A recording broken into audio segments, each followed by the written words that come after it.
Hola a todos y a todas. Hoy tengo el gusto de hablar con el actor Diego Trujillo. Entonces, antes de empezar esta entrevista, quiero invitarlos a que se suscriban a Cambio para que podamos hacer el periodismo que a ustedes les gusta. Diego Trujillo, muchas gracias por conversar con Cambio. ¿Cómo estás? Muy bien, es un gusto estar aquí con ustedes, Juan. Hoy, digamos que quiero empezar por lo obligado, que es la serie Medusa, que salió en estos últimos días en Netflix y que pues nuestros lectores y lectoras han estado muy interesadas en todo lo que ha ido saliendo en torno a la serie. Y bueno, la pregunta obligada ya te la hicimos hace un par de días, pero es, ¿de verdad Medusa no está basada en la familia de los Char? No, a ver, Medusa puede tener una cantidad de coincidencias porque es la historia de una familia muy poderosa en Barranquilla y ya eso, digamos que se presta para que haya una coincidencia, pero es una obra escrita absolutamente de ficción y no pretende de ninguna manera representar a la familia Char, ni mucho menos. Diego, ¿y cuál ha sido, digamos que nosotros desde Cambio hemos visto un interés grande por la serie, pero cuál ha sido el recibimiento que les han dicho ustedes, no solo en Colombia, sino también, digamos, a nivel regional y mundial, que al final es lo que permite una plataforma como Netflix? ¿Cómo ha sido el performance de estos primeros días de la serie? Bueno, ha sido muy interesante. Yo realmente se estrenó ayer, está muy recientemente puesta al aire, pero si bien es una producción colombiana y que se estrena en Colombia, el estreno es mundial porque pues es streaming y todo el mundo tiene acceso. Las noticias que he recibido al día de hoy de parte del equipo de Netflix y de parte del equipo de TIS y de la producción es que está entre el primer y segundo lugar en todo el mundo. Está de segunda en México, está de primera en México, está de segunda en España, está de primera en Colombia. De manera que en el poco tiempo que ha transcurrido, el desempeño ha sido fantástico. Sí, yo hoy antes de la entrevista estaba revisando un poco cómo hablaban los medios de otros países sobre la serie y en Perú, en Ecuador, en Argentina, realmente el interés es también muy grande. ¿Por qué crees que Medusa, pues en solo un día de estar al aire, logró esto? ¿En qué radica para ti el éxito y el interés que ha generado la serie? Yo creo que tiene una cantidad de elementos ganadores. Tiene un elenco maravilloso, dos protagonistas que tienen un nivel internacional, como son Juana Acosta y Manolo Cardona, y por supuesto Sebastián Martínez, que ha hecho muchísimas series para Netflix. Entonces ellos tienen un cartel internacional. El resto del elenco también es de lo mejor que hay en Colombia, sin querer son arrogante por estar ahí.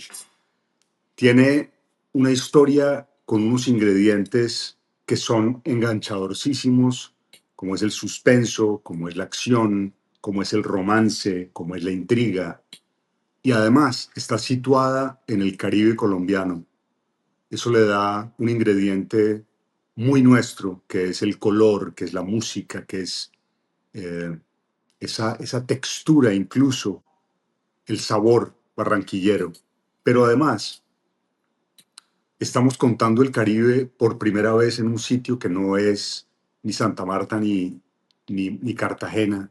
Y estamos contando la cultura costeña de manera seria, no en tono de comedia, como lo hemos hecho siempre. Cuando hablamos de costeños o hacemos, sí, las historias de los cantantes, de Diomedes y tal, o hacemos parodia y hacemos comedia. En este caso es una historia dramática, es una historia seria. ¿Qué tan, digamos que no es la primera vez que te vemos en un papel como costeño, lo cual a mí no me deja de sorprender, porque cuando uno conversa contigo, pues evidentemente tienes una influencia bogotana, pero ya has logrado una naturalización de los personajes costeños. ¿Sigue siendo esto un reto para ti? Y también me lo pregunto por el resto del elenco. Sebastián Martínez, fue un reto como actor, sigue siendo un reto para ti tener que hacer personajes costeños. Sí, siempre será un reto hacer un acento de otra región, de otro país. Em, Siempre lo será porque uno tiene ese acento inculcado desde que nace y demasiado interiorizado. Y ser absolutamente natural en otro acento requiere casi que irse a vivir a ese lugar. Pero eso no quiere decir que no se pueda aprender y que no se pueda ensayar y que no se pueda practicar, que no se pueda tener una asesoría. Nosotros tuvimos una coach de acento barranquillera durante toda la etapa previa de la producción. Y yo creo que de lo que se trata es de que cada quien encuentre su propio acento y la naturalidad en la emoción desde ese acento, sin pretender que sea idéntico. Creo que esto no es un concurso de quién lo hace mejor o si engañamos a los costeños haciéndoles creer que somos costeños. No, eso no va a pasar nunca porque, como bien lo dices, yo soy bogotano, por más que tenga parte de mi sangre guajira, soy bogotano y el acento que haga de costeño siempre va a tener un matiz eh, con el que cualquier costeño podrá decir, no, es que ese man no es, no importa. Hacemos un gran esfuerzo y creo que todos lo están haciendo muy bien.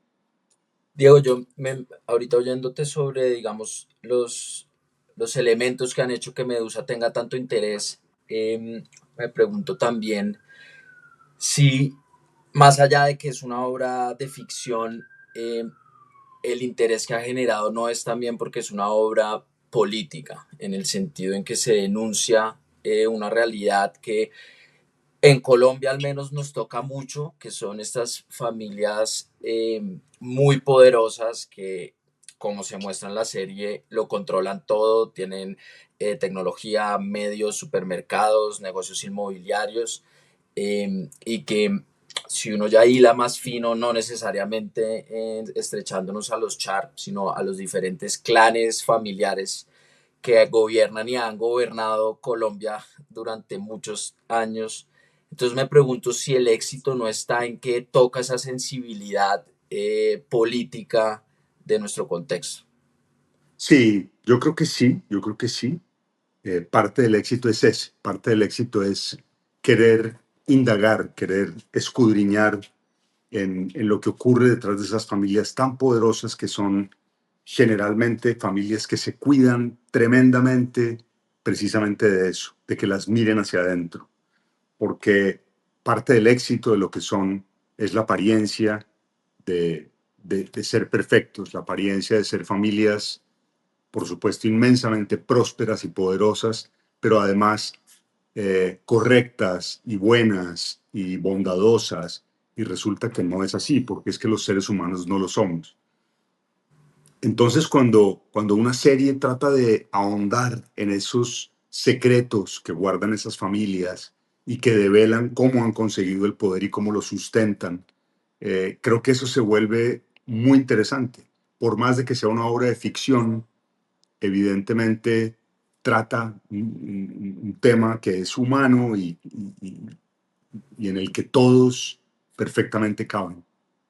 En tu papel puntualmente, como el gran patriarca de la familia, ¿qué referentes tuviste, pues más allá de obviamente el guión que te dan y la construcción que se hace en el equipo? ¿Tuviste referentes que te gustan a ti de este perfil, pues de hombre duro, insondable, crudo, que aparece en el Medusa? ¿Qué referentes tomaste para enriquecer el papel?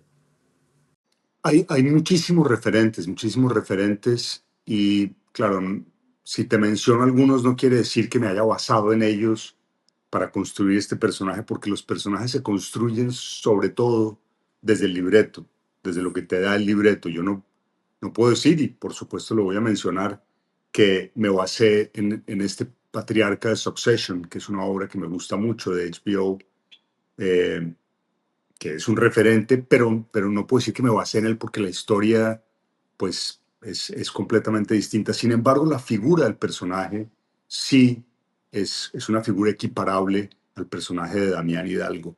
Te podría hablar, por ejemplo, del Padrino, en la medida en que es un personaje que ostenta el poder y que es casi inmutable frente a todo lo que ocurre a su alrededor y que es maquinador y que es, en fin, todos esos personajes son grandes referentes, inmensos, por supuesto, para la categoría que tiene mi personaje en la serie, pero sí, uno siempre está mirando, siempre está tratando de ver cómo se comportan estos seres en las producciones que a uno le llaman la atención, las producciones que han sido grandes. Mm. Yo, ya digamos, para también salir de Medusa y hablar de otros papeles que has hecho, me pregunto sobre Netflix. Netflix en el panorama del entretenimiento en Colombia, pues últimamente ha llamado mucho la atención por Cien años de soledad, por Griselda, por ahora Medusa. Em, y tú eres una voz autorizada, digamos, para hacer un diagnóstico de la influencia que tiene esta, no solo Netflix, sino las grandes plataformas en el entretenimiento en Colombia. Eh, es una amenaza letal para la televisión colombiana, me refiero a los canales que históricamente pues habían tenido los focos y la atención. Netflix es ese upgrade que los saca del concurso, lo sientes así. ¿Cuál es el papel que ves de estas plataformas que están cogiendo tanta fuerza en el ecosistema del entretenimiento en Colombia? Creo que la entrada de esas plataformas en el juego de la televisión, en el negocio de la televisión, es un devenir absolutamente natural. Creo que tenía que pasar eso, tenía que ocurrir Netflix, tenían que ocurrir las plataformas que la siguieron, como Amazon, como, bueno, como toda la televisión paga. Eh, no creo que sea una amenaza, creo que más bien es un llamado de atención para que los demás sigan ese ritmo y sigan incursionando en esa manera de hacer televisión y de ver televisión. Um, por muchas razones. Primero porque eh, la manera de la gente de ver televisión cambia, va cambiando en la medida en que los jóvenes ya no tienen un televisor en la casa y no les interesa, sino que tienen un celular o tienen una tableta o tienen un laptop y ahí ven absolutamente todo lo que les interesa.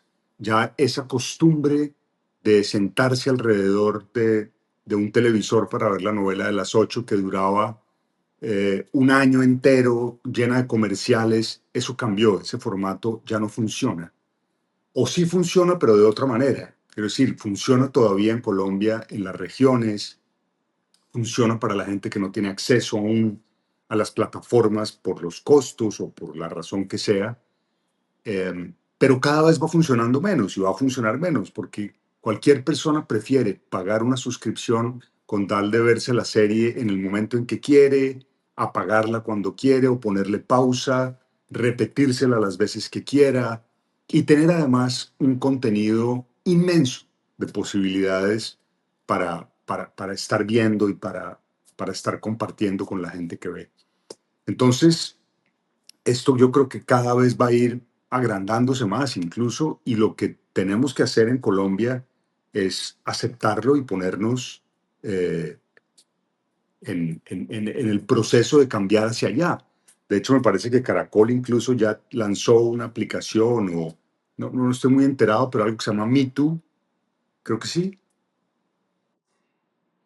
y que te permite ver los contenidos de Caracol por pago, ver todos los contenidos a la hora que quieras, repetir las novelas, repetir las series. Entonces, esos son pasos que van hacia allá. Y me parece que es lo natural, me parece que es lo lógico. Ahora, para los actores, estas producciones significan también un paso, y actores y directores y producción y tal, un paso adelante, porque las condiciones de trabajo son mucho mejores, porque el contenido es mucho más interesante, de mejor factura, de mejor calidad. Entonces yo creo que todo es positivo respecto a eso. Mientras te voy a hablar sobre ese hábito ya perdido de la novela del prime time en el que toda la familia se tenía que reunir porque si no la veía ahí pues simplemente se perdía el capítulo. Me pregunto por el estado del arte de la televisión colombiana en el que es evidente para todos que las novelas memorables son la excepción y no la regla. Vemos el reencauche del reencauche del reencauche y vemos la estrategia de seguir colgándose en la casa de los famosos y en los realities más primarios y más instintivos para mantener el rating. ¿Qué pasó con la televisión colombiana? Por qué no volvimos a ver novelas memorables como La Costeña y El Cachaco, como Los Reyes, por nombrar, digamos, producciones en las que estuviste? Eh, ¿Cuál es el análisis que tú haces? Yo creo que está ligado a lo que te estaba diciendo anteriormente, y es que las costumbres de ver televisión cambiaron. Esas novelas a las que hace referencia que fueron históricas, son una maravilla, marcaron un hito en la historia de la televisión en Colombia, desde Azúcar, Café, todo lo que vino después, que eran además novelas costumbristas que por primera vez salían de la ciudad y empezaban a mostrar las regiones y nuestra cultura hacia el mundo, fueron importantísimas, pero estaban ligadas a la manera de, de ser consumidas por el televidente. Ese televidente que solo tenía la opción de un televisor en la sala de la casa, y eso hacía parte de un encuentro social de la familia y, o de los amigos o de lo que fuera. Eso, en la medida en que entraron las plataformas, cambió inmediatamente. Incluso cambió en la medida en que, como te decía, los jóvenes ya no se sientan a ver televisión. Tú le regalas un televisor a un joven y no lo usa a menos que sea para jugar eh, PlayStation o videojuegos. Entonces, en la medida en que cambió la costumbre, ya hacer ese tipo de novelas no tiene sentido porque no las ve nadie, porque nadie se sienta a comerse los comerciales y ver 20 minutos de programa para volverlo a ver al día siguiente. Eh, de modo que la televisión yo creo que se tiene que ir ajustando, dejar eso en el pasado como ese hito maravilloso que hicimos en Colombia y avanzar hacia nuevas propuestas que, que incluyan justamente esa nueva manera de ver televisión. Ya no se hacen novelas, ahora estamos tratando de hacer series que sencillamente duran menos tiempo, porque ya nadie se sienta un año a ver una novela, sino que máximo ven una novela de 40 capítulos o de una cosa así. Entonces, poco a poco, creo que vamos avanzando y dándole paso a esa nueva manera también de ver la televisión. Diego, siguiendo un poco con la nostalgia de las novelas que bajo estas premisas pues ya son cosas del pasado, ¿cuál fue el papel que más disfrutaste hacer para la televisión colombiana? Yo tengo muchos personajes que han marcado momentos muy especiales en mi carrera, por muchas razones. Yo soy un gran afortunado. En mi profesión podría decir que no ha habido tal vez un solo personaje que no haya disfrutado enormemente, pero desde luego hay algunos que fueron mucho más visibles y mucho más importantes en lo que significó la percepción que la gente tenía de mí. Porque yo empecé a hacer televisión tarde en la vida. Yo estudié arquitectura y la ejercí durante 10 años y empecé a hacer televisión a los 30, de modo que a eso me refiero con empezar tarde. Pero sin embargo, no paré un solo minuto desde ese momento de hacer televisión y entonces estuve en una de las más grandes producciones. Tal vez el personaje que más visibilidad me dio en Colombia y en parte de Latinoamérica fue el personaje de Emilio Iriarte de Los Reyes, que es un personaje por el que me reconocen incluso las generaciones actuales, porque es una novela que se ha repetido varias veces y los episodios están colgados en las redes y la gente lo recuerda todavía. A donde voy me preguntan por Liza y hacen memes con A Bestia y con Qué desgracia tan infinita. Entonces, le tengo un especial aprecio a ese personaje por todo lo que significa en términos de reconocimiento. Yo pensando en Iriarte, me pregunto en estos tiempos, en los que estamos de alguna forma sitiados por la corrección política, ¿crees que sería posible eh, volver a hacer personajes como Iriarte, y en general como los personajes de los reyes, en los que sin muchos matices y con desenfado hay una denuncia así del clasismo, del arribismo, de la homofobia, de todas, digamos, las tensiones que vive la sociedad colombiana? Pero siento que en esta época de la corrección política sería difícil poder plantar personajes como Iriarte con tanto desenfado. ¿Lo percibes así? ¿Sientes que sí hay una dificultad para poner en escena personajes como estos? No, yo no creo. Yo creo que incluso hoy en día hay una gran apertura. Ese personaje y la incursión de Endri Cardeño, la primera mujer trans en la televisión colombiana, también fue un momento importantísimo de la televisión. La primera vez que realmente una mujer trans hacía de mujer trans y no un actor imitando a un homosexual o a una mujer trans, que tampoco lo habían hecho, pero sí, lo que había eran imitaciones, eh, imitaciones además incluso mal hechas. Yo creo que hoy estamos mucho más abiertos para seguir viendo ese tipo de historias y ese tipo de personajes. Lo que no creo que se pueda repetir ya es, y por lo mismo que hemos estado hablando, son estas comedias que funcionaban en buena medida por la repetición de la comedia, por querer ver los personajes una y otra vez, sin que la historia necesariamente avanzara demasiado. Lo que era divertidísimo era ver los diálogos del momento y las situaciones que se daban en cada capítulo sin necesidad de ahondar en la historia. La historia avanzaba, por supuesto, y tenía un comienzo y un desenlace, pero no era lo importante era esta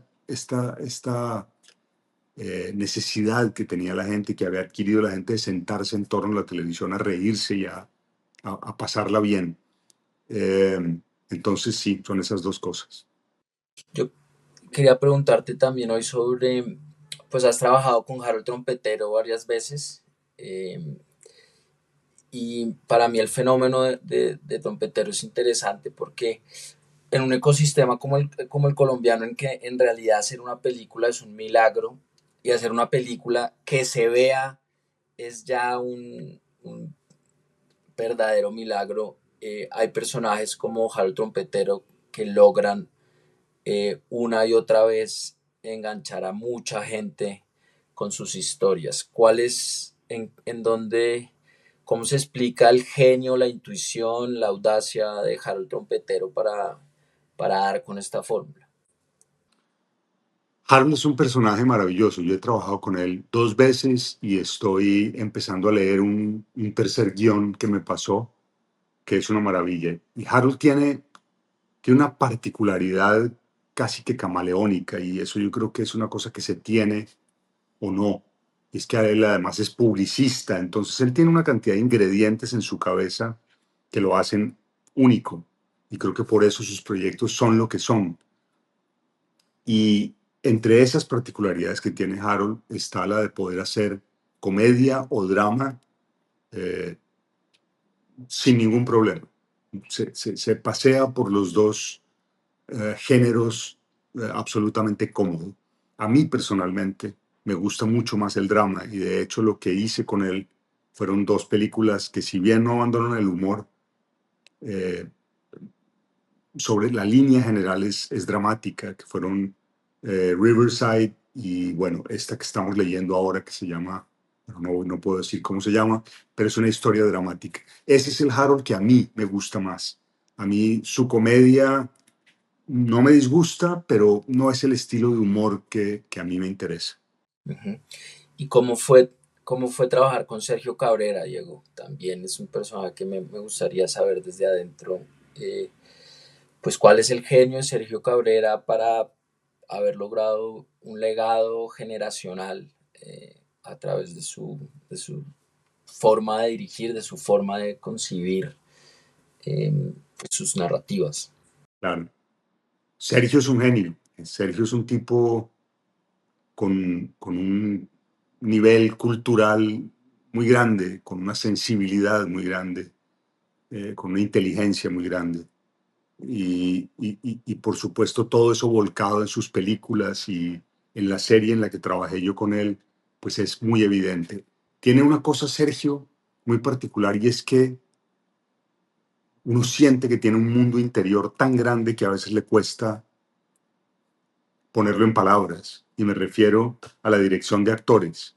Yo tuve con él una maravillosa experiencia siendo dirigido por él en La Pola, pero, pero más allá de eso que te estoy diciendo, la tuve porque logré entenderlo muy bien. Pero a veces Sergio tiene eso, es un universo tan grande y tan complejo en su cabeza que, que a veces en la dirección de actores le cuesta contarlo. Sin embargo, lo que pone en escena visualmente, dramáticamente, es increíble. La Pola para mí es una de las grandes producciones que hemos hecho en Colombia. Diego, para ir cerrando, pues si digamos que en Colombia eres uno de los actores que por trabajo, por talento, por gracia ha podido estar en las grandes producciones que se han hecho en las últimas décadas. Ahora llega Netflix, que pues te dio la posibilidad de trabajar con Sofía Vergara, por ejemplo, en Griselda, y ahora con este elenco, pues que está, digamos, siendo muy reconocido globalmente con Medusa. Eh, ¿Qué, no sé si espinita, pero qué anhelo artístico tienes para el corto, mediano plazo de algo que no hayas hecho hasta ahora y que te gustaría experimentar? Mira, Juan, yo he sido un tipo muy afortunado en mi vida. Yo vivo una vida muy feliz, quizás porque no tengo grandes aspiraciones, porque lo que me ha ocurrido me ha llegado de manera absolutamente natural, sin buscarlo demasiado. Y ahí es donde radica esa fortuna que tengo. Me han llegado grandes cosas, grandes proyectos. He estado en Hollywood, he estado con uno de los mejores directores, con actores ganadores de Oscar, eh, sin buscarlo, de manera casi que casual. Entonces, siempre me he dejado llevar por lo que me va indicando la vida. No tengo esos grandes anhelos y esa aspiración de llegar a algún lugar, a Hollywood, ya estuve, eh, en fin. Pero en esa misma medida, nunca me he quedado quieto, nunca me he quedado esperando un personaje o me he quedado esperando un proyecto. Siempre he estado eh, buscando qué hacer, porque lo que sí no me gusta es sentirme cómodo y estancado. No me gusta sentir que ya llegué a algún lugar, sigo buscando. Y en ese sentido, ahora he incursionado en una cosa en la que había pensado desde hace mucho tiempo y que ahora estoy materializando y es la docencia. Y es algo que creo que, por una parte, me interesa como exploración personal y segundo, como una especie de deuda que tengo con las personas que siempre me han pedido que les hable de mi experiencia personal como actor.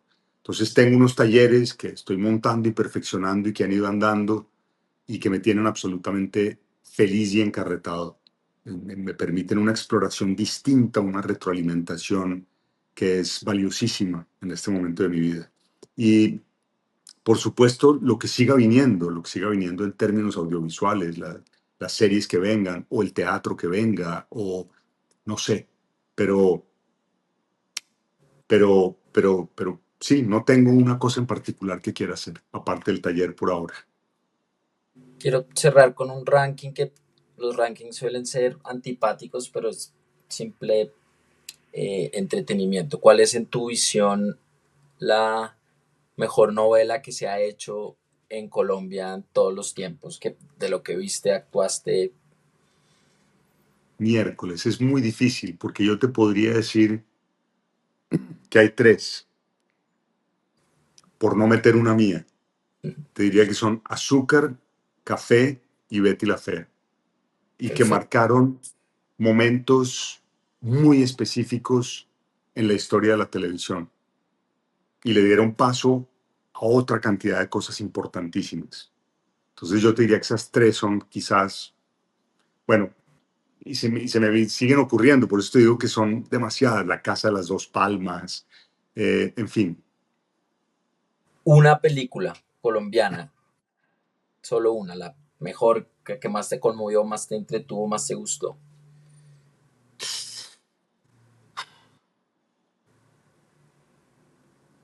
Muy complicado, pero es que a mí decir una sola cosa me cuesta mucho, Juan. Tres. Te voy a hablar de la última que vi, que Sí. me gustó muchísimo, una película de Andy Weiss que se llama Pimpinero. Ujú. Una película puro entretenimiento, muy bien hecha, bien actuada, eh, bella fotografía, Tajuanes, me gustó ¿verdad? muchísimo. Con El actor. Juanes, Perfecto. sí. ¿Cuál fue el actor que más te, el colega actor que más te impactó en todos estos años de carrera? Russell Crowe.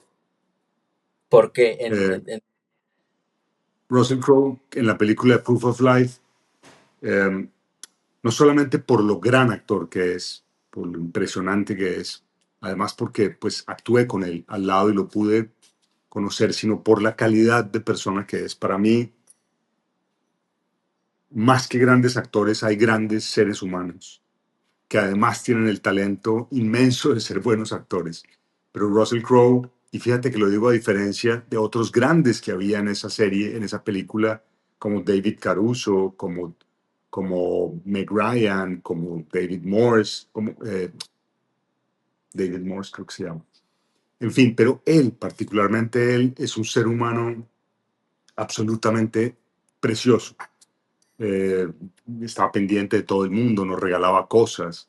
En la primera escena que hice con él, y te lo dejo como una anécdota que no cuento nunca anécdotas porque se me olvidan, en esa primera escena que hicimos nos tocaba improvisar y yo pues imagínate, no hablo tan bien inglés, eh, improvisar al lado del reciente ganador de un Oscar, yo me sentía como una especie de cucaracha al lado suyo. Y él evidentemente se dio cuenta y me agarró del hombro y se volteó y se quedó mirándome y me dijo, está nervioso, ¿cierto? Le dije, sí. Y me dijo, yo también lo estaría. Y me dio un fuerte abrazo y de ahí en adelante, pues imagínate, fue un verdadero placer trabajar con ese señor. Diego, un papel que no sé si salió mal, ni hablar de fracaso, pero un papel que te haya costado, un papel que hayas padecido especialmente. Eh, una película de Francisco Norden que se llama El Trato, en la que no me sentí muy cómodo realmente. Fue lo único, tal vez, una obra de teatro que dirigí recientemente que que no funcionó bien. En fin, creo que la vida tiene que tener eso también, ¿no? Pequeños fracasos, pequeños momentos en donde la profesión le dice a uno, no, aunque usted haya hecho la carrera que ha hecho, también le puede ir mal, eh, me parece que es muy interesante que suceda. Por suerte han sido muy pocos. Y para cerrar, una obra de teatro que se te venga, no la mejor, sino una obra de teatro que se te venga a la cabeza y al corazón porque te conmovió, hecha en Colombia. Mira, y te lo digo ah, de nuevo, no porque esté en ella, sino porque realmente creo que es una pieza maravillosa. Y es El crimen del siglo de Miguel Torres, una obra de ficción que habla del asesinato de Gaitán, pero desde el punto de vista de Roa Sierra. Y es la historia de Roa Sierra inventada por él, pero relacionada con estos hechos históricos del crimen de Gaitán. Una obra que se montó en el Teatro Colón y que vamos a remontar ahora el 9 de abril durante 2 semanas. Es una obra maravillosa, maravillosamente escrita, la puesta en escena es bellísima, las actuaciones. Entonces, si tienen la oportunidad de verla, los invito desde ya. Diego, muchas gracias por recibirnos, por hablar con Cambio. Bueno, mucha suerte con Medusa, con los proyectos por venir y nos veremos en el crimen del siglo. Eso, a ti Juan, muchas gracias y a toda la gente que ve esto en cambio, un abrazo inmenso. Un saludo a todas y a todos y recuerden suscribirse a Cambio para poder contar, para seguir contando con estas entrevistas.